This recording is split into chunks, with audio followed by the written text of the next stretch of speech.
자, 오늘 우리가 이제 7번째 절기로 함께 초막절을 나누려고 하는데요. 여러분, 초막절에 또 다른 별명들이 있습니다. 첫 번째는 장막절, 초막 아니면 장막. 요즘 우리 이제 요즘 언어로 하면 텐트, 캠핑에서 한 번쯤 쳐봤을 만한 텐트. 여러분, 텐트절이라고 하면 좀 웃기긴 하지만 초막, 장막보다는 젊은 세대한테는 텐트라는 말이 훨씬 더 어울릴 것 같습니다. 그리고 곡식을 저장하는, 열매를 저장하는 절기라고 그래서 수장절이라는 이름도 쓰게 되어집니다. 그리고 더 중요한 것은 이 초막절이 오늘 우리에게 보여주는 것이 바로 최후의 심판 때에 어린 양의 혼인잔치에 하나님의 백성들이 참여하게 될 바로 그날을 초막절에 비유하게 되어져요. 여러분, 우리에게는 추석이 되면 어떤 말이 있냐면 더도 말고 덜도 말고 언제만 같아라? 한가위만 같아라 라는 말이 있잖아요. 여러분, 이스라엘 백성들에게는 초막절이 바로 그런 절기예요. 왜냐하면 이제 7월 1일부터 우리가 한 20일 동안 다니엘 기도회로 쉬었기 때문에 7월 1일부터 10일까지 그들이 10일 동안 신년이라고 말씀드렸어요. 여러분, 이스라엘 백성들은 자기들의 음력 달력으로 7월 1일부터 10일까지 신년을 보내는데 그 신년 동안에는 그들이 10일 동안 회개하면서 보낸다라는 말씀을 드렸죠. 그리고 마지막 10일이 대속죄일이에요. 그렇게 10일 동안 한 해를 기대하기에 앞서서 그들은 모든 죄들을 하나님 앞에 철저히 회개하고 철저히 하나님 앞에서 해결한 다음에 새해를 시작해요. 왜냐하면 그래야지만 하나님의 은혜가 있기 때문에. 그리고 그렇게 10일 동안 속죄일이 끝나게 되어지면 다음부터 그들은 축제를 벌이게 되어지고 축제를 준비하게 되어집니다. 그리고 이 초막절이라는 절기를 그들이 왜 지키게 되어지냐면, 여러분, 이스라엘 백성들이 광야 40년을 살았잖아요. 광야에서 그들이 어디에 살았습니까? 저기 가양동에 새로 저렇게 세워진 힐스테이트에 살았습니까? 아니면 빌라에 살았습니까? 아니면 한옥에 살았습니까? 여러분, 그들이 뭘 치고 매일 살았어요? 천막, 텐트. 그 초막을 기리기 위해서 여러분, 이스라엘 백성들이 7월 15일부터 21일까지 일주일 동안 초막절이라는 절기를 여러분 지금도 지켜요. 자, 이게 이제 빌라라고도 부를 수 있고 아파트라고도 부를 수 있는데, 여러분 보시면 뭔가 좀 다른 게 있어요. 이걸 좀 가까이에 보시면 이렇게 베란다가 있는데 여기에 이게 임시로 지은 초막이에요. 그들도 이제 2024년을 살잖아요. 그러니까 옛날처럼 광야로 직접 나가지는 못하고 아파트 베란다에다가 저렇게 초막을 줘요. 조금 더 가까이에서 보면 저렇게 초막을 줘서 일주일 동안 살아가게 되어지는데, 개인 집에는 이렇게도 집니다. 그리고 저 위에는 종려나무 가지를 펴서 반드시 하늘을 볼 수 있어야 돼요. 그리고 이렇게 광야의 열매를 상징하는 열매들도 걸어놓고, 또 성경책도 갖다 놓고, 테이블도 갖다 놓고, 또 잘 수 있는 침구류도 갖다 놓고. 근데 중요한 것은요, 남자들만 초막절을 지킵니다. 여자들 너무너무 감사하죠. 추운데 입 돌아가면 어떡하나. 걱정하지 마세요. 남자들만 보내게 되어져요. 여러분, 이 시기에 이스라엘 백성들이 초막절 혹은 수장절이라고 말씀을 드렸잖아요. 여러분, 이스라엘 백성들은 8월이 되면 이제 포도를 그들이 수확을 합니다. 그리고 9월이 되면 보기만 해도 탐스러운 석류를 수확을 하게 되어지고요. 4월부터 10월까지는 무화과를 5번 계속해서 열매를 수확해요. 이거 저기 중리동 시장에 있는 무화과 사진이 아니라 이스라엘 시장에 있는 무화과 사진이에요. 자, 그리고 10월이 되면 우리가 감람나무로 알고 있는 올리브 나무에서 올리브 열매를 그들은 수확을 하고, 그리고 11월이 되면 대추야자, 종려나무 열매를 수확을 하고, 이제 수확을 했으면 이것을 어떻게 해야 돼요? 저장을 해야 되잖아요. 그래서 저장하는 절기이기 때문에 초막절의 또 다른 이름이 뭐라고요? 수장절. 이렇게 여름 내내 아름답게 그리고 맛있게 익은 열매들을 다 수확해서 이제 그것들을 저장하는 절기여서 수장절이라고도 부르게 되어져요. 그래서 여러분, 느헤미야 8장에 보시면 바로 이 절기를 어떻게 즐겨야 되는지 너무나 잘 묘사하고 있어요. 그래서 느헤미야 8장은 여러분 오늘 집에 가셔서 꼭 읽어보실 수 있도록 제가 숙제를 내드리도록 하겠습니다. 자, 오늘 본문 말씀을 우리 한 번만 더 읽어봅니다. 시작. 이스라엘 자손에게 말하여 이르라. 일곱째 달 15셋 날은 초막절이니 여호와를 위하여 이레 동안 지킬지니라. 며칠 동안 지키는 것입니까? 7일 동안.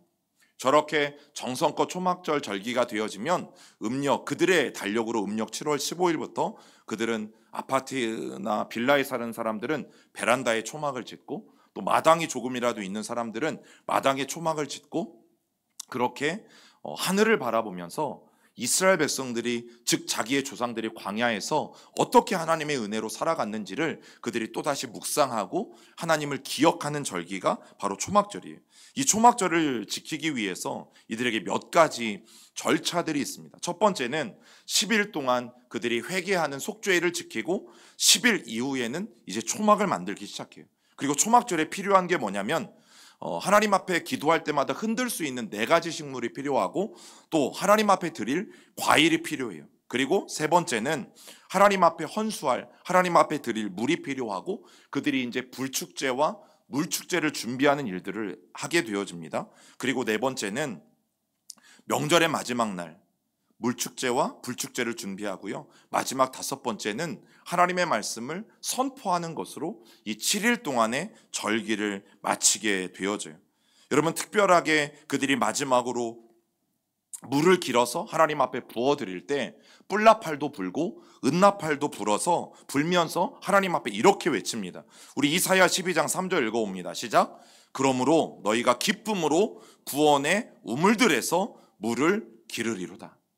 여러분, 이 초막절 절기에 해당하는 성경의 구절들을 보면 물이 등장을 해요. 그리고 하나님 앞에 비를 간구하는 기도가 등장을 하고, 예수님은 초막절 절기의 마지막에 성령을 구하는 기도를 하세요. 그러면 이 3가지가 서로 매우 연관이 있다는 것을 우리는 알 수 있어요. 기쁨으로 구원의 우물들에서 물을 기르리로다. 여러분, 7째 날을 그들은 뭐라고 칭하냐면 호산나 라바라고 칭합니다.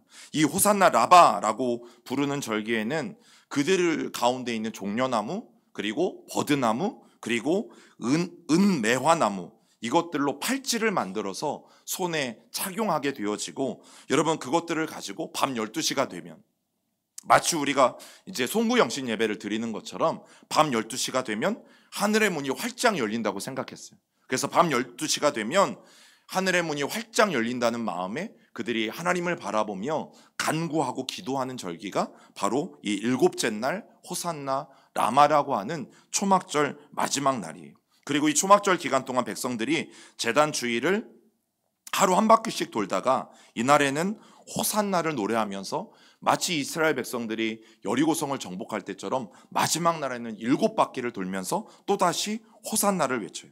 그런 다음에 그들이 준비했던 종려나무, 버드나무, 은매화나무, 어떤 나무든, 여러분 나무를 꺾었잖아요. 그러면 우리 강단 장식했던 감나무도 보셨죠? 처음에는 얘가 쌩쌩했어요. 근데 시간이 지나니까 어떻게 돼요? 나무가 말라버리잖아요. 그러면 그 나무를 땅바닥에 세게 내리쳐요. 줄기가 다 꺾어지고 나뭇잎들이 다 떨어질 때까지 내리쳐요. 그 이유가 있어요. 마지막 자기의 죄까지 다 으깨어서 온전히 날려버리는 그런 의식들을 갖게 되어져요. 그 다음에 헌수, 하나님 앞에 물을 드리는 축제가 이어지는데, 그렇게 해서 이스라엘 백성들이 7일 동안 이 초막절 절기를 지나게 되어져요. 그리고 7일이 지난 8일째 되는 날을 그들이 뭐라고 부르냐면 쉐미닛 에제렛이라는 말로 부르는데, 이때는 토라, 즉 그들이 모세오경이라고 불리는 이 토라를 가지고 함께 행진하면서 하나님의 말씀을 읽고, 지금이 신년이라고 말씀드렸잖아요. 이제 음력으로 따지면 1월 15일부터 21일까지 지난 것이고 22일이 되는 날이에요. 그들이 그 신년에 뭘 하냐면 신명기의 마지막 절을 읽고 또 창세기 1장을 새해 읽어요. 자, 우리도 같이 읽어봅니다. 시작.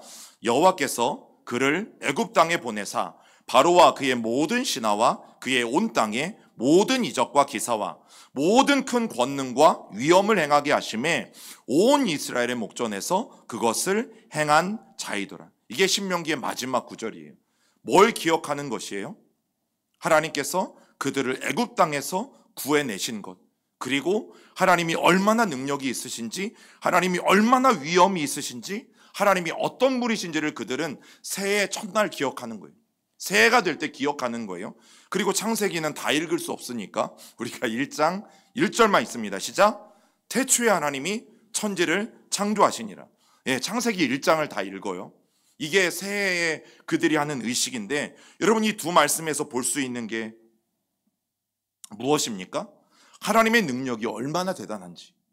여러분 새해가 되면서 이스라엘 백성들이 뭘 의지하는지를 보시면 우리도 동일하게 새해를 시작하면서 뭘 의지하고 새해를 시작해야 되는지. 여러분 이스라엘 백성들은 자기들을 출애굽시키신 하나님의 권능과 하나님의 놀라운 위엄을 생각합니다. 그리고 그 하나님의 권능과 위엄이 어떻게 하실 거예요? 이제 새해부터 또 12월이 될 때까지 한 해 동안을 그 놀라운 능력으로 역사하실 것을 기대하는 거죠. 또 동일하게 창세기 1장 1절을 읽으면서 태초에 하나님이 천지를 창조하시니라.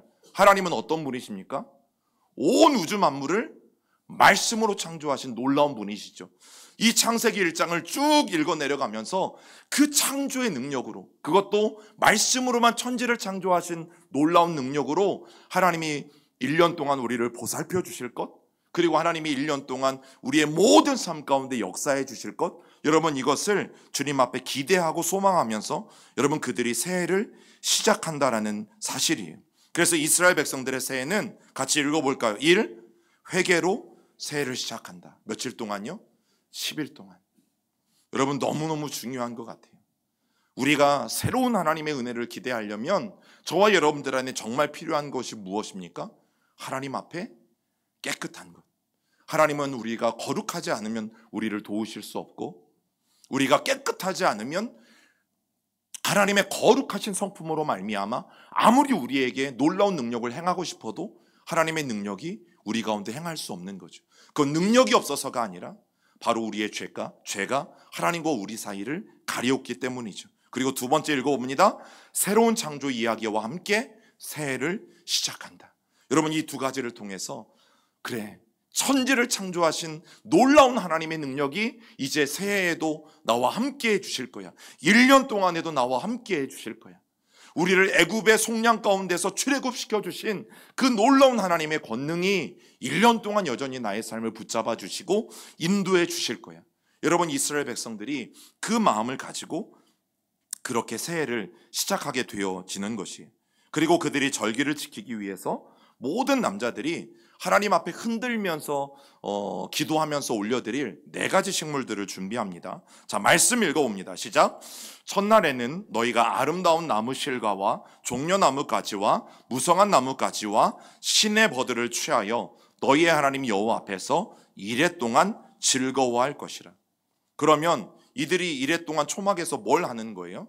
그 나무까지, 내 나무까지를 흔들면서 하나님 앞에 기도하는 모습들을 우리가 떠올릴 수 있는데, 여러분 하나님이 왜 4가지 식물을 가지고 너희가 기도할 때 기도하라고 말씀하시는 걸까? 여러분 저는 종종 우리가 그냥 기도하는 것도 좋지만 십자가를 바라보며 기도하는 것도 굉장히 도움이 돼요. 또 십자가를 바라볼 수 없을 때 여러분 집에 뭐 조그만 십자가 하나씩은 있잖아요. 그리고 요즘은 또 작은 십자가를 가지고 손에 들고 기도하기도 하는데, 여러분 그런 것들이 도움이 되는 이유가 오늘 여기에 있어요. 이 4가지 식물들은 이스라엘 백성들의 광야 40년 동안 함께 해왔던 대표적인 식물들이에요. 자, 그래서 실제 지금도 초막절 가운데 이 4식물을 합쳐서 아르바미님이라고 부르게 되어지는데, 한꺼번에 들고 기도합니다. 이것도 조금 더 많은 사람들이 통곡의벽 앞에서 기도하는 장면이고, 이것도 또 다른 측면에서 또 다른 사람들이 저 4가지 식물을 들고 하나님 앞에 기도하는 장면인데요. 초막절 내내 아침마다 저 4식물을 들고 동서남북을 향해서 간절히 하나님 앞에 흔들며 기도하는 초막절 절기를 남자들이 보내게 되어져요.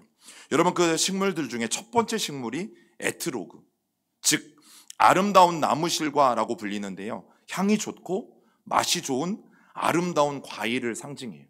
그래서 이 에트로그는 적과 꿀이 흐르는 땅의 풍성한 삶, 그들이 광야 40년 동안을 살면서 어디를 바라보며 갔어요? 그 가나안 땅을 바라보며 갔잖아요. 그 땅을 바라보면서 그들이 하나님과 함께하는 그 놀라운 삶을 기대하면서 여러분 그들이 나아갔던 거죠. 두 번째 식물은 룰라브라고 불렀는데 종려나무까지. 이 종려나무까지는 언제도 등장해요? 예수님께서 십자가에 달리기 위해서 예루살렘에 입성하실 때 많은 사람들이 뭘 흔들었어요?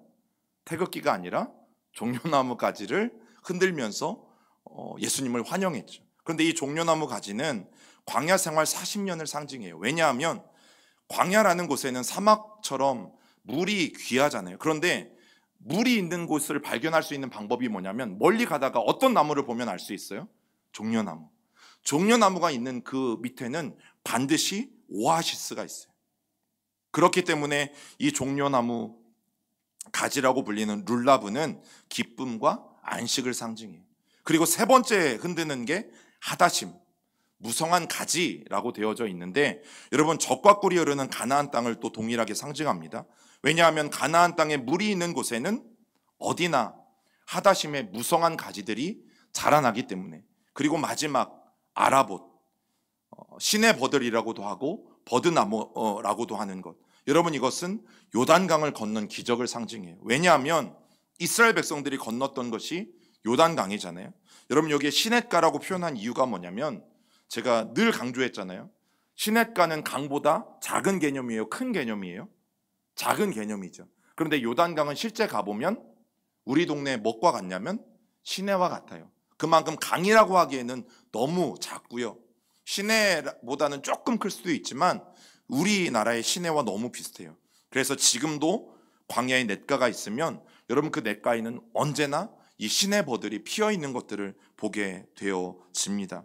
여러분 이렇게 초막절에 그들이 4가지 식물을 들고 하나님 앞에 기도하는데 미드라시라고 불리는 주석책이 있어요. 그것은 우리 이제 현 시대의 목사님들이 쓰는 주석책이 아니라 유대인들이 자기들이 불리는 모세 오경을 주석해 놓은 책이 미드라시인데, 거기에서 이 4가지를 이렇게 설명합니다.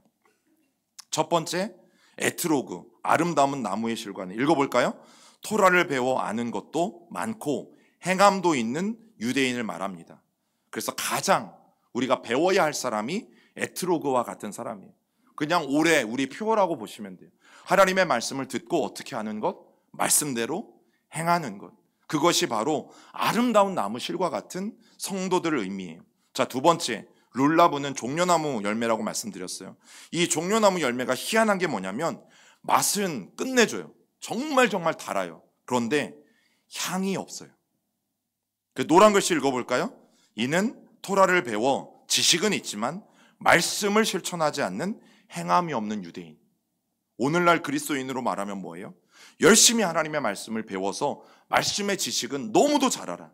그런데 하나님의 말씀을 도무지 실천하지 않는 그리스도인, 바로 룰라브 같은 사람인 거예요. 자, 세 번째, 하다심은 뭐만 있어요? 무성한 가지만 있어요.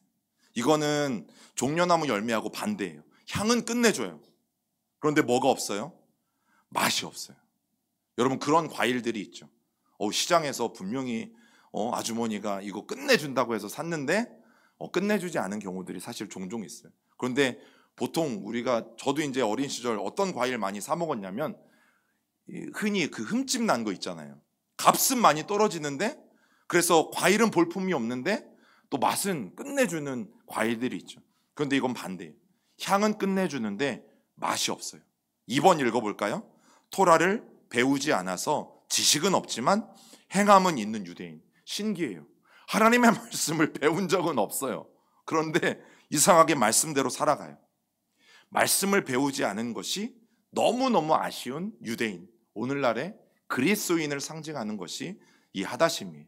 그런데 4번째, 짐작이 가시죠? 어떤 사람일까? 아라봇 같은 사람, 버드나무 같은 사람. 자, 1번, 향도 없고 전혀 맛도 없는 식물. 즉 토라를 배우지도 않고 행함도 없는 유대인. 하나님의 말씀을 배우지도 않고 훈련받지도 않고, 그래서 내 삶 가운데 전혀 하나님의 말씀대로 살아가지 못하는 오늘날의 그리스도인들을 말해요. 여러분, 그래서 이 네 가지를 하나님 앞에 흔들면서 그들은 초막절 일주일 동안 기도하며 말씀대로 행하는 그리스도인, 말씀대로 행하는 유대인, 말씀대로 말씀을 배우는 유대인이 되기 위해서 그들은 기도하는 거죠. 그럼 동일하게 오늘날 우리도 하나님의 말씀을 듣고 하나님의 말씀을 행하기 위해서 몸부림치는 모습들이 우리에게 너무너무 필요해요. 그렇게 초막절이 7일이 지나고 8일이 되어지면 끝날, 아까 말씀드렸죠, 이 네 가지 식물을 이제 땅에 내리쳐요. 매우 힘껏 내리쳐요. 그래서 모든 가지와 줄기와 이파리가 다 떨어져 내리도록 그들이 내리쳐요. 그러면서 그들이 뭘 외치냐면 호산나를 외치는 거예요. 호산나, 호산나를 외쳐요. 호시아나. 무슨 뜻이에요? 우리를 구원하소서. 우리를 구원하소서. 여러분, 그런데 중요한 것이 뭐냐면 우리는 초막절 절기를 지키지 않잖아요. 우리가 불리는 이 아르바미님이라고 하는 네 가지 식물을 여러분 우리는 가지고 있지도 않고 우리는 지금까지 해온 적도 없고. 그런데 중요한 게 뭐예요? 유대인들에게 이 네 가지 식물이 있다면 오늘날 그리스도인들에게는 무엇이 있어요? 십자가가 있는 거예요. 여러분, 그 십자가에 달려서 단번에 모든 인류를 구원하신 그 예수님의 상징이 바로 십자가잖아요. 여러분, 저는 그래서 우리가 십자가를 바라보며 기도하는 것과 십자가를 바라보지 않고 기도하는 것은 사실 큰 차이가 있다고 봐요. 종종 이제 이렇게 신방을 가거나 이러면, 물론 십자가가 꼭 있어야 그리스도인의 집은 아니지만 전도하러, 저는 제가 그 얘기 한 적이 있잖아요. 제가 전도하러 갈 때는 이제 전도 훈련을 받고 미션이 엄청 세요. 저 무당집에 갔다 오면 무당집에. 그래서 제가 의정부에서 전도 훈련을 받고 다 이렇게 팀별로 파송 받아가지고 그때 저희 팀 두세 명이 무당집에 가가지고 무당한테 이제 전도도 하게 되어지는데, 여러분, 무당집 가면 뭐 있을까요? 자, 1번 십자가. 무조건 아니겠죠. 예, 십자가는 없어요. 근데 무당집에는 5만 개 십자가를 제외한 모든 건 다 있어요. 불상이 있는 무당집도 있고, 자기들이 모시는 애기 동자를 형상화한 이런 무당집도 있고. 그런데 모든 자기만의 종교를 가진 사람들은 자기의 종교를 상징하는 것들을 놓고 맨날 그것들을 보고 기도한단 말이죠. 그런데 오늘 그리스도인들이 십자가를 보고 기도하는 것, 십자가를 의지해서 기도하는 것, 저는 너무너무 중요하다라고 생각해요. 왜냐하면 하나님은 눈에 보이지 않잖아요. 그래서 하나님이 느껴지지 않을 때도 있고 하나님이 보이지 않을 때도 있고, 그러면 우리가 그 십자가가, 물론 이게 하나님은 아니에요. 그러나 이것이 우리에게 가르쳐주는 상징이라는 게 있잖아요. 예수 그리스도께서 우리를 살리기 위해서 저 십자가에 달려 돌아가신 것. 여러분, 그것을 붙들고 기도하는 것과 붙들지 않고 기도하는 것에 차이가 있음을 여러분들에게 말씀드리고 싶은 것입니다. 그리고 중요한 게 뭐냐면, 여러분, 유대인들의 이 7가지 절기는 그 가나안 땅에서 그들이 농사 짓는 농사와 연결되어져 있습니다. 자, 그래서 초막절이 딱 끝나게 되어지면 양력으로 따지면 9월 말에서 10월이에요. 10월 초. 이때부터는 이제 우기가 시작됩니다.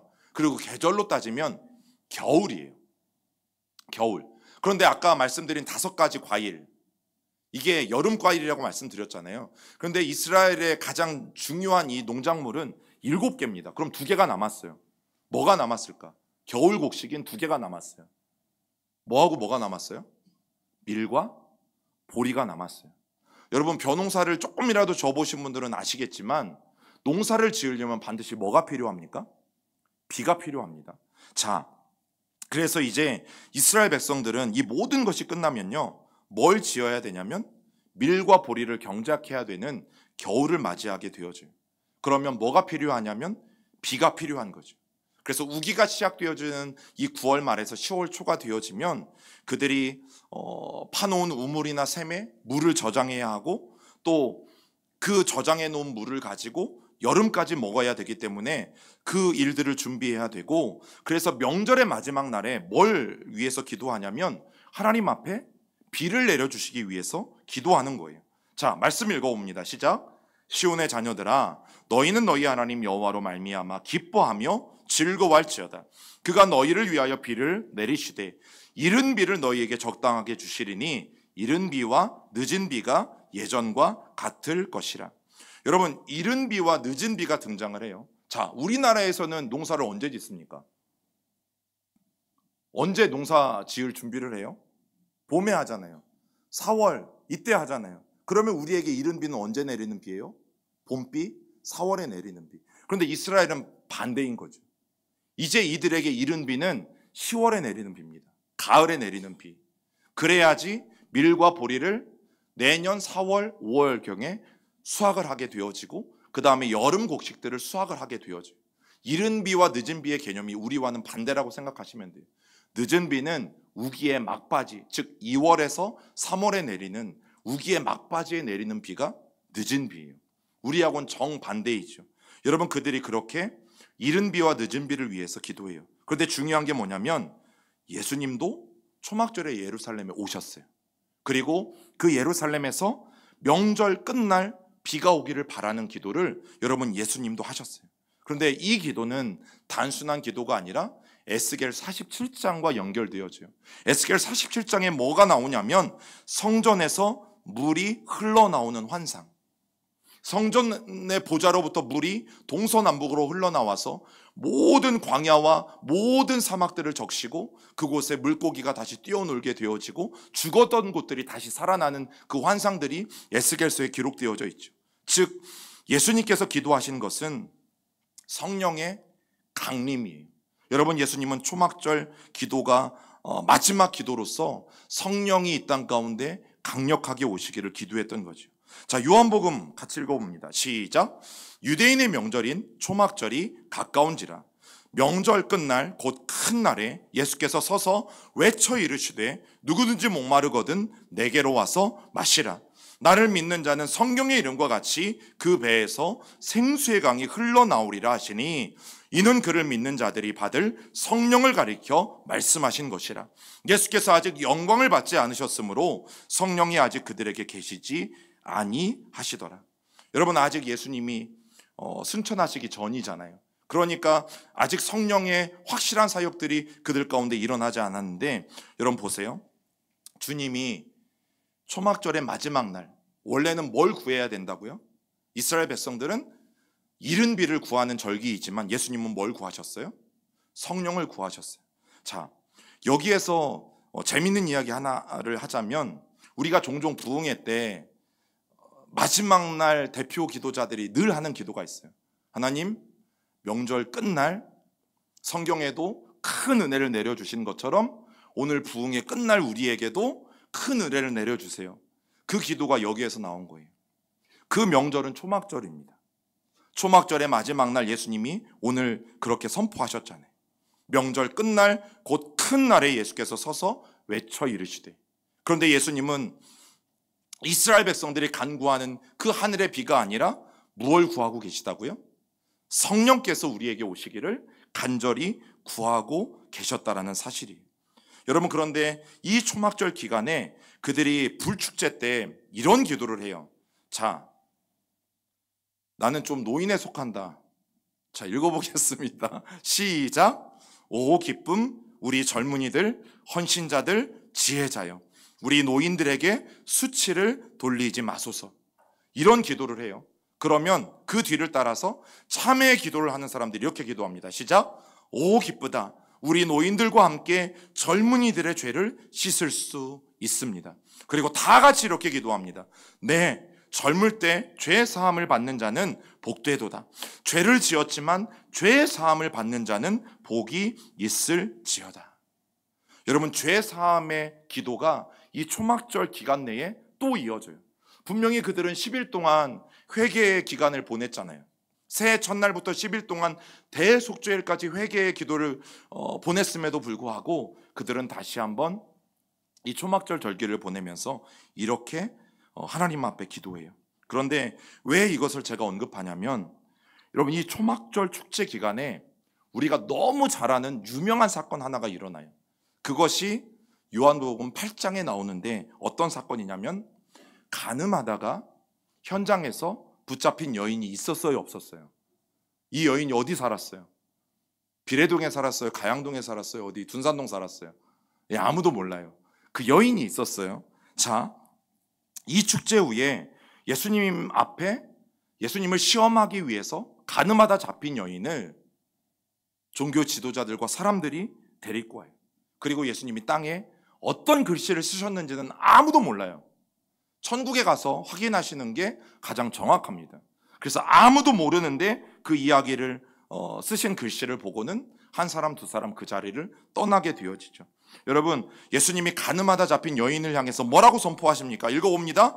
그들이 묻기를 마지 아니하는지라 이에 일어나 이르되 너희 중에 죄 없는 자가 먼저 돌로 치라 하시고. 여러분, 이 이야기를 들었을 때 사람들의 반응이 뭐였습니까? 돌을 들어서 치기 시작했나요? 아니죠. 희한한 일이 벌어졌어요. 원래 이런 상황이었으면 누구나 할 것 없이 돌을 들어서 던졌을 것이고 이 여인은 스데반 집사가 순교했던 것처럼 그 돌에 맞아서 죽게 되어졌을 거예요. 그런데 이날만큼은 아무도 돌을 던질 수가 없었어요. 왜요? 초막절 절기. 여러분, 그들은 방금 전에 하나님 앞에 뭐라고 노래했어요? 랍비 노인들은 뭐라고 노래했어요? 우리들의 수치를 우리에게 돌리지 마옵소서. 또 참회 기도를 하는 사람들은 뭐라고 기도했어요? 하나님, 우리의 죄를 용서하시고 우리의 죄를 사하여 주시옵소서. 여러분, 이 기도를 그들이 지금 하나님 앞에 드렸잖아요. 자기들의 죄들을 고백하며 자기들의 죄를 용서해달라고 하나님 앞에 간구했잖아요. 바로 그 직후 일어난 일이에요. 그러면 과연 누가 하나님, 이런 나 같은 죄인도 용서해 주세요, 진심으로 기도했다면 과연 누가 가늠하다 잡힌 여인, 이 죄인인 여인을 향해서 돌을 던질 수 있었을까? 던지지 못한 거죠. 방금 전까지 목이 쉬도록 노래 불렀거든요. 나의 죄를 회개해 달라고, 나의 수치를 내게로 돌리지 말라고, 우리 젊은이들의 죄까지도 하나님 다 용서해 달라고 하나님 앞에 소리치며 노래하고 정말 기뻐 뛰며 노래하고 간절히 부르짖었거든요. 그런데 그 기도가 조금이라도 진심이 담겨 있었던 사람들이라면 감히 가늠하다 잡혀온 여인이라 할지라도 어떻게 해요? 돌을 던질 수 없었던 것이에요. 그래서 한 사람, 두 사람, 결국에는 들고 있던 돌을 놓고 자리를 떠나게 되어지는 일들이 일어나게 되어진 거죠. 여러분, 가늠하다 잡혀온 여인이 그 때가 초막절 절기였던 것은 결코 우연이 아니에요. 그리고 초막절 절기에 이 사건이 일어났음을 성경에 기록해 놓는 것은 분명히 우리에게 주는 의미가 너무나 큰 거죠. 너희 중에 죄 없는 자가 먼저 돌로 치라. 자기들은 이미 자기들의 죄가 있음을 하나님 앞에 고백했던 사람들인데 그 누구도 예수님의 이 말을 듣고 그 여인에게 돌을 던질 수 없었어요. 여러분, 그리고 너무 중요한 것, 이 유대인들은 결혼식을 할 때도 초막을 만듭니다. 초막절에만 저 초막을 만드는 게 아니라 자기 자녀들이 결혼할 때 초막을 만들어요. 그 이유가 뭐냐면 하나님이 계시는 성막과 함께 초막이 최후의 심판 때에 하나님이 거하시는 혼인잔치를 예표하기 때문이에요. 자, 말씀 읽어봅니다. 시작.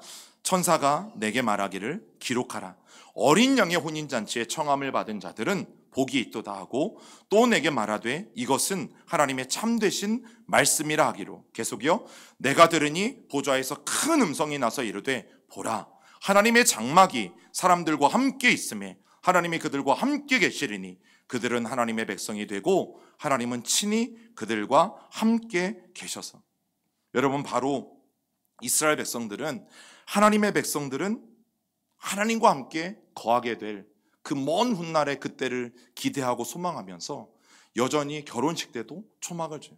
물론 권세 결혼할 때 초막을 만들라는 얘기는 아니니까 걱정은 하지 않으셔도 됩니다. 그 의미를 우리가 잘 기억하면 좋겠다라는 것이에요. 여러분, 우리가 6월절을 시작으로 오순절 그리고 초막절, 유대인들의 7가지 절기 중에 3가지만 꼽으라면 6월절, 오순절, 초막절, 이 세 절기에 반드시 이스라엘의 남자들은 예루살렘 성전에 반드시 방문해야 되는 의무가 있었어요. 그리고 조금 더 확장해 보면 유월절과 함께 있었던 무교절, 초실절, 초막절, 그리고 나팔절, 속죄일까지 합치면 7개의 절기가 되어져요. 여러분, 이것들을 성경은 여호와의 절기라고 부른다라고 말씀을 드렸어요. 왜요? 하나님의 절기가 제정된 것과 사람들이 기념일을 만든 것은 다르다라고 말씀을 드렸어요. 즉 하나님의 절기는 여러분 기억나실지 모르겠는데 일어나지도 않았는데 하나님이 야, 이런 날은 유월절이야. 앞으로 너희가 애굽에서 탈출하게 되어질 텐데 그때가 유월절이야. 이미 일어나기도 전에 하나님이 하나님을 기억하고 기념하라고 절기들을 말씀해 주셨어요. 자, 그런데 우리나라를 비롯한 모든 나라들의 절기는 뭐예요? 광복절은 언제를 기념으로 우리가 광복절이라는 절기를 지켜요? 일본으로부터 해방되었기 때문에 그날을 기억하기 위해서 우리는 절기를 지키죠. 즉 여호와의 절기와 세상의 어떤 기념일이 다른 것은 시간의 차이도 있고, 그러나 더 중요한 것은 여호와의 절기는 사람이 마음대로 할 수 없는, 즉 하나님이 하나님의 주권을 가지고 정말 우리들에게 누구를 기억하게 하기 위해서? 하나님을 기억하게 하기 위해서. 여러분, 우리가 광복절 아니면 3.1절 이런 날은 3.1절을 보통 우리가 누구를 기념해요? 예, 독립을 위해 애쓴 분들. 물론 광복절도 독립을 위해 애쓴 분들. 늘 사람을 기억하죠. 그런데 여호와의 절기는 누구를 기억하는 것입니까? 여호와 하나님. 우리 가운데 오늘까지 역사하신 그 놀라우신 하나님의 은혜들을 기억하는 절기. 이스라엘 백성들의 이 절기는 농사와도 연관이 있다고 말씀드렸어요. 그 의미가 뭐냐면, 지금 우리는 농사 짓는 사람은 많지 않잖아요. 그 의미가 뭐냐면, 여러분, 농사와 연관이 있었다라는 것은 이스라엘 백성들의 삶과 굉장히 민첩하게 연결되어 있는 것이 이스라엘 백성들의 절기였어요. 그래서 이 7 절기들은 신앙과도 연결되어져 있고 삶과도 연결되어져 있고, 그러면 여호와의 절기를 우리가 하나님을 기억하면서 온전히 지키는 것이 날마다 우리의 신앙을 새롭게 하는 것에 너무너무 중요하다. 그래서 오늘날 성도들은 동일하게, 물론 우리가 이 7개의 절기들을 우리는 지키지 않아요. 그러나 그 의미들을 생각하고 또 우리가 매일매일 하나님 앞에 예배하면서 우리도 동일하게 천국을 향해 나아가는 순례의 자들이라는 것을 여러분 우리가 반드시 기억하는 것이 오늘 여호와의 절기가 우리에게 주는 놀라운 의미 가운데 하나라는 사실이, 여러분 오늘도 우리는 천국을 향해 가는 순례자들이, 이스라엘 백성들이 이 절기를 지키면서 하나님을 기억하고 하나님이 어떤 분이신지를 늘 생각했던 것처럼 우리가 오늘날 이 절기들을 지키지는 않지만, 그러나 우리의 마음 가운데 이 절기의 의미들을 다시 한번 깊이 생각하고, 오늘 특별히 초막절, 우리가 이 땅에서의 삶이 끝나는 것이 아니라 하나님 나라에서 어린 양의 혼인잔치에 반드시 참여하게 될 것을 우리가 믿음으로 소망하고 나아갈 수 있기를 여러분 간절히 주님의 이름으로 축원합니다.